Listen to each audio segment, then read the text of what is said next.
Item ಯಾವುದೇ ಇರಲಿ try ಮಾಡಿ ಆಚಿ ಚಿಕನ್ ಮಸಾಲಾ.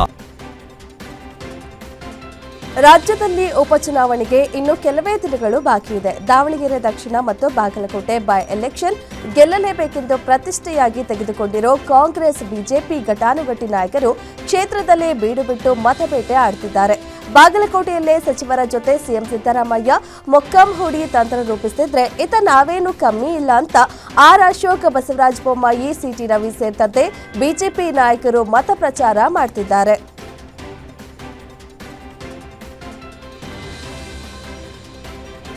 ಬಾಗಲಕೋಟೆ ಬಿಜೆಪಿ ಅಭ್ಯರ್ಥಿ ಚರಂತಿಮಠ ವಿರುದ್ಧ ಕರಪತ್ರ ಹಂಚಿಕೆ ಮಾಡಿದ್ದ ಆರೋಪಿಗಳ ಬಂಧನಕ್ಕೆ ಆಗ್ರಹಿಸಿದ್ದಾರೆ. ಕರಪತ್ರ ಹಂಚಿದವರ ವಿರುದ್ಧ ದೂರಿಗೆ ಬಿಜೆಪಿಗರು ಪಟ್ಟು ಹಿಡಿದಿದ್ದಾರೆ. ಈ ಸಂಬಂಧ ನವನಗರದ ಸಿಪಿಐ ಕಚೇರಿಯಲ್ಲಿ ಪೊಲೀಸ್ ಅಧಿಕಾರಿಗಳ ಜೊತೆ ಬಿಜೆಪಿ ಮುಖಂಡರು ವಾಗ್ವಾದ ನಡೆಸಿದರು. ಬಿಜೆಪಿ ಅಭ್ಯರ್ಥಿ ವಿರುದ್ಧ ಪ್ರಚಾರದ ಕರಪತ್ರ ಪತ್ತೆಯಾಗಿದೆ. ದೂರು ದಾಖಲಿಸಿಕೊಳ್ಳುವಂತೆ ಜಿಲ್ಲಾಧ್ಯಕ್ಷ ಶಾಂತಗೌಡ ಪಾಟೀಲ್ ಪಟ್ಟು ಹಿಡಿದರು.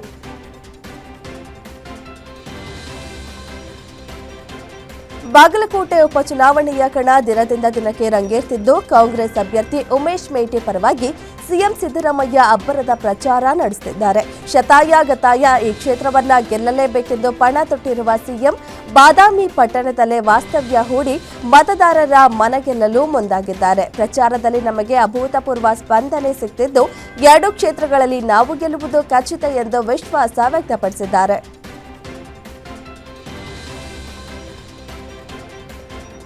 ದಾವಣಗೆರೆ ದಕ್ಷಿಣ ಕ್ಷೇತ್ರದ ಬೈ ಎಲೆಕ್ಷನ್ ಕಾವು ಜೋರಾಗ್ತಿದೆ.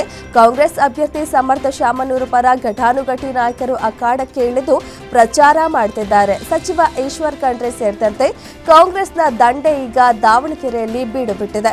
ಪ್ರಚಾರದ ವೇಳೆ ಸಚಿವ ಈಶ್ವರ್ ಖಂಡ್ರೆ ದಾವಣಗೆರೆಯಲ್ಲಿ ಕಾಂಗ್ರೆಸ್ ಅಲೆಯದೆ, ಶಾಮನೂರು ಶಿವಶಂಕರಪ್ಪ ಅವರ ಮೇಲಿರುವ ಪ್ರೀತಿಯೇ ಸಮರ್ಥ ಗೆಲುವಿಗೆ ಶ್ರೀರಕ್ಷೆ ಎಂದಿದ್ದಾರೆ. ದಾವಣಗೆರೆ ಲೋಕಸಭಾ ಕ್ಷೇತ್ರದಲ್ಲಿ ಚುನಾವಣಾ ಕಾವು ಜೋರಾಗಿದೆ. ಕಾಂಗ್ರೆಸ್ ಅಭ್ಯರ್ಥಿ ಸಮರ್ಥ ಶಾಮನೂರು ಭರ್ಜರಿ ಪ್ರಚಾರ ನಡೆಸುತ್ತಿದ್ದಾರೆ.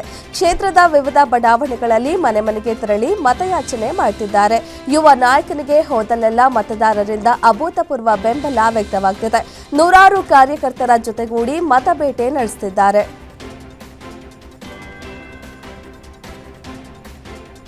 ಮುಸ್ಲಿಂ ಸಮುದಾಯಕ್ಕೆ ಟಿಕೆಟ್ ಸಿಗಲಿಲ್ಲ ಅಂತ ಬೇಸರಗೊಂಡಿದ್ದ ಸಚಿವ ಜಮೀರ್ ಇಂದು ದಾವಣಗೆರೆಗೆ ಎಂಟ್ರಿ ಕೊಡಲಿದ್ದಾರೆ. ಕೇರಳದ ಪ್ರಚಾರದಲ್ಲಿ ಬ್ಯುಸಿಯಾಗಿದ್ದ ಜಮೀರ್ ಇಂದು ದಾವಣಗೆರೆಯಲ್ಲಿ ಪ್ರಚಾರ ಮಾಡಲಿದ್ದಾರೆ. ಜಮೀರ್ಗಾಗಿಯೇ ವಿಶೇಷ ವಿಮಾನ ಬುಕ್ ಮಾಡಿರುವ ಸಿಎಂ ಕೇರಳದಿಂದ ದಾವಣಗೆರೆಗೆ ಕರೆಸಿಕೊಳ್ತಿದ್ದಾರೆ. ನಂತರ ಬಾಗಲಕೋಟೆಯಲ್ಲಿ ಪ್ರಚಾರದಲ್ಲಿ ಭಾಗಿಯಾಗಲಿದ್ದಾರೆ. ಈ ಸಂಬಂಧ ಸಭೆ ನಡೆಸಿರುವ ಸಿಎಂ ಅಹಿಂದ ಮತಗಳನ್ನು ಸೆಳೆಯಲು ತಂತ್ರ ರೂಪಿಸಿದ್ದಾರೆ.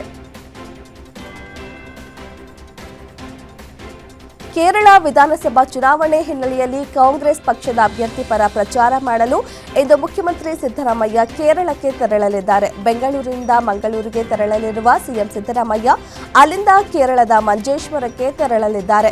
ಇಂದು ಸಂಜೆ 5 ಗಂಟೆಗೆ ಮಂಜೇಶ್ವರ ವಿಧಾನಸಭಾ ಕ್ಷೇತ್ರದ ಓರ್ಗಾಡಿ ಮರ್ಚಿಪಲ್ಲ ಬಳಿ ಬಹಿರಂಗ ಪ್ರಚಾರ ಸಭೆಯಲ್ಲಿ ಸಿದ್ದರಾಮಯ್ಯ ಭಾಗವಹಿಸಲಿದ್ದಾರೆ. ಬಳಿಕ ಸಂಜೆ 6:30ಕ್ಕೆ ಮಂಜೇಶ್ವರದ ಮುಲ್ಲೇರಿಯಲ್ಲಿ ಬಹಿರಂಗ ಸಭೆಯಲ್ಲಿ ಸಿಎಂ ಸಿದ್ದರಾಮಯ್ಯ ಭಾಷಣ ಮಾಡಲಿದ್ದಾರೆ.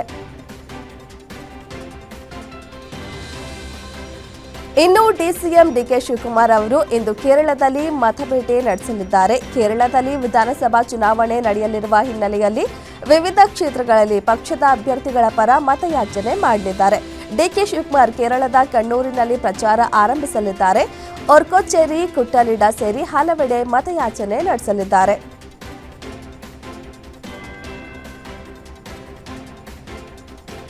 ರಾಜ್ಯದಲ್ಲಿ ಎಸ್ಎಸ್ಎಲ್ಸಿ ಪರೀಕ್ಷೆಗಳಲ್ಲಿ ತೃತೀಯ ಭಾಷೆಗೆ ಗ್ರೇಡಿಂಗ್ ನೀಡುವ ಸರ್ಕಾರದ ನಿರ್ಧಾರ ಮರುಪರಿಶೀಲನೆಗೆ ಸೂಚಿಸಿರುವ ರಾಜ್ಯಪಾಲರ ವಿರುದ್ಧ ನಾಳೆ ರಾಜಭವನಕ್ಕೆ ಮುತ್ತಿಗೆ ಹಾಕಲು ಕರವೇ ನಿರ್ಧರಿಸಿದೆ.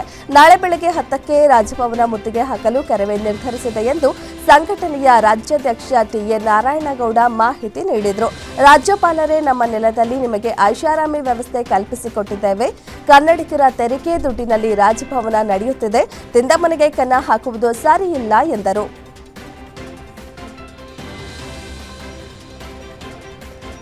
ಏಪ್ರಿಲ್ 2019ಕ್ಕಿಂತ ಹಿಂದೆ ರಿಜಿಸ್ಟ್ರೇಷನ್ ಆಗಿರುವ ಎಲ್ಲಾ ವಾಹನಗಳಿಗೂ ವಾಹನ ಮಾಲೀಕರು ಹೈ ಸೆಕ್ಯೂರಿಟಿ ನೋಂದಣಿ ಪ್ಲೇಟ್ HSRP ನಂಬರ್ ಪ್ಲೇಟ್ ಅಳವಡಿಸಬೇಕು. ಇದರಲ್ಲಿ ಯಾವುದೇ ಬದಲಾವಣೆ ಆಗಿಲ್ಲ ಎಂದು ರಾಜ್ಯ ಸಾರಿಗೆ ಇಲಾಖೆ ಸ್ಪಷ್ಟನೆ ನೀಡಿದೆ. ಈ ಮೂಲಕ ಹರಡುತ್ತಿರುವ ಸುಳ್ಳು ಸುದ್ದಿಗೆ ಬ್ರೇಕ್ ಹಾಕಲಾಗಿದೆ. ಈ ಕುರಿತಾಗಿ ರಾಜ್ಯ ಸಾರಿಗೆ ಇಲಾಖೆಯಿಂದ ಮಾಧ್ಯಮ ಪ್ರಕಟಣೆ ಹೊರಡಿಸಲಾಗಿದೆ. ಯಾದಗಿರಿ ತಾಲೂಕಿನ ಗ್ರಾಮವೊಂದರಲ್ಲಿ ಮಹಿಳೆ ಮೇಲೆ ಸಂಬಂಧಿಕರಿಂದಲೇ ಗ್ಯಾಂಗ್ ರೇಪ್ ಮಾಡಿರುವ ಅಮಾನವೀಯ ಕೃತ್ಯ ನಡೆದಿದೆ. ಪ್ರೀತಿ ಮಾಡುವ ವಿಷಯ ಕುಟುಂಬಸ್ಥರಿಗೆ ಹೇಳಿದ್ದಕ್ಕೆ ಬಯಲು ಬಹಿರ್ದೆಸೆಗೆ ತೆರಳಿದ್ದ ಮಹಿಳೆಯೊಬ್ಬರ ಮೇಲೆ ಸಾಮೂಹಿಕ ಅತ್ಯಾಚಾರ ಎಸಗಿದ್ದಾರೆ. ಘಟನೆ ಸಂಬಂಧ ಬಸಪ್ಪ ನಿಂಗಪ್ಪ ರೆಡ್ಡೆಪ್ಪ ಗಂಜಲಪ್ಪನನ್ನ ಬಂಧಿಸಲಾಗಿದೆ. ಯಾದಗಿರಿ ಮಹಿಳಾ ಪೊಲೀಸ್ ಠಾಣೆಯಲ್ಲಿ ಪ್ರಕರಣ ದಾಖಲಾಗಿದೆ. ಕಲಬುರಗಿಯಲ್ಲಿ ಪೊಲೀಸ್ ಗುಂಡಿನ ಸದ್ದು ಕೇಳಿ ಬಂದಿದೆ. ಆ ಕೊಲೆ ಆರೋಪಿ ಈಶ್ವರ್ ರಾಥೋಡ್ನನ್ನ ಅರೆಸ್ಟ್ ಮಾಡಿ ಕರೆತರುವಾಗ ಪೊಲೀಸರ ಮೇಲೆ ಹಲ್ಲೆಗೆ ಯತ್ನಿಸಿದ್ದಾನೆ. ಈ ವೇಳೆ ಆರೋಪಿ ಕಾಲಿಗೆ ಎಸ್ಐ ಗುರು ಪಾಟೀಲ್ ಗುಂಡು ಹಾರಿಸಿದ್ದಾರೆ. ಕಲಬುರಗಿಯ ಹೊರವಲಯದ ನಾಗನಹಳ್ಳಿ ಬಳಿ ಈ ಘಟನೆ ನಡೆದಿದೆ.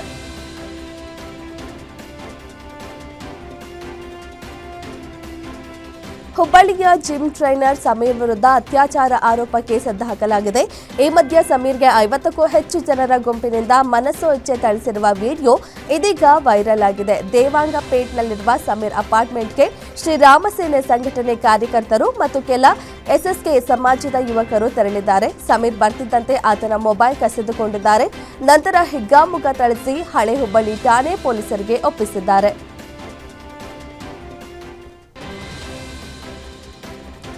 ಕ್ಷುಲ್ಲಕ ಕಾರಣಕ್ಕೆ ಯುವಕನ ಬರ್ಬರ ಹತ್ಯೆ ಮಾಡಿರುವ ಆಘಾತಕಾರಿ ಘಟನೆ ಬೆಂಗಳೂರಿನ ಜೆಸಿ ನಗರದ ಮುಖ್ಯ ರಸ್ತೆಯಲ್ಲಿ ನಡೆದಿದೆ. 22 ವರ್ಷದ ವಿಜಯ್ ಕೊಲೆಯಾದ ವ್ಯಕ್ತಿಯಾಗಿದ್ದು, ಮಧ್ಯಾಹ್ನ 12 ಗಂಟೆ ಸುಮಾರಿಗೆ ವಿಜಯ್ಗೆ ಚಾಕು ಇರಿದು ದುಷ್ಕರ್ಮಿಗಳು ಹತ್ಯೆ ಮಾಡಿದ್ದಾರೆ. ಆರೋಪಿಗಳಾದ ಕಿರಣ್ ಮತ್ತು ವಿನೋದ್ ಎಂಬುವರನ್ನ ಪೊಲೀಸರು ವಶಕ್ಕೆ ಪಡೆದಿದ್ದು ತನಿಖೆ ಮುಂದುವರೆದಿದೆ. ರಾತ್ರಿ ಕುಡಿದು ಹೋಗುವಾಗ ವಿಜಯ್ ಬೈಕ್ಗೆ ವಿನೋದ್ ಗಾಡಿ ಟಚ್ ಆಗಿತ್ತು. ಇದೇ ವಿಚಾರವಾಗಿ ಗಲಾಟೆ ಕೂಡ ನಡೆದಿತ್ತು ಎನ್ನಲಾಗಿದೆ. ಆರ್ಸಿಬಿ ಮತ್ತು ಎಸ್ಆರ್ಎಚ್ ಪಂದ್ಯದ ವೇಳೆ ಮೊಬೈಲ್ ಕಳ್ಳತನ ಮಾಡುತ್ತಿದ್ದ ಬೃಹತ್ ಜಾಲವನ್ನ ಕಬ್ಬನ್ ಪಾರ್ಕ್ ಪೊಲೀಸರು ಭೇದಿಸಿದ್ದಾರೆ. ಈ ಕಳ್ಳತನದ ಹಿಂದೆ ಜಾರ್ಖಂಡ್ ಮೂಲದ ಅಪ್ರಾಪ್ತರ ತಂಡವಿರುವುದು ಬಯಲಾಗಿದೆ. ಕಬ್ಬನ್ ಪಾರ್ಕ್ ಪೊಲೀಸರು ಇದುವರೆಗೂ 51 ಬೆಲೆ ಬಾಳುವ ಮೊಬೈಲ್ ಫೋನ್ಗಳನ್ನು ಜಪ್ತಿ ಮಾಡಿದ್ದಾರೆ.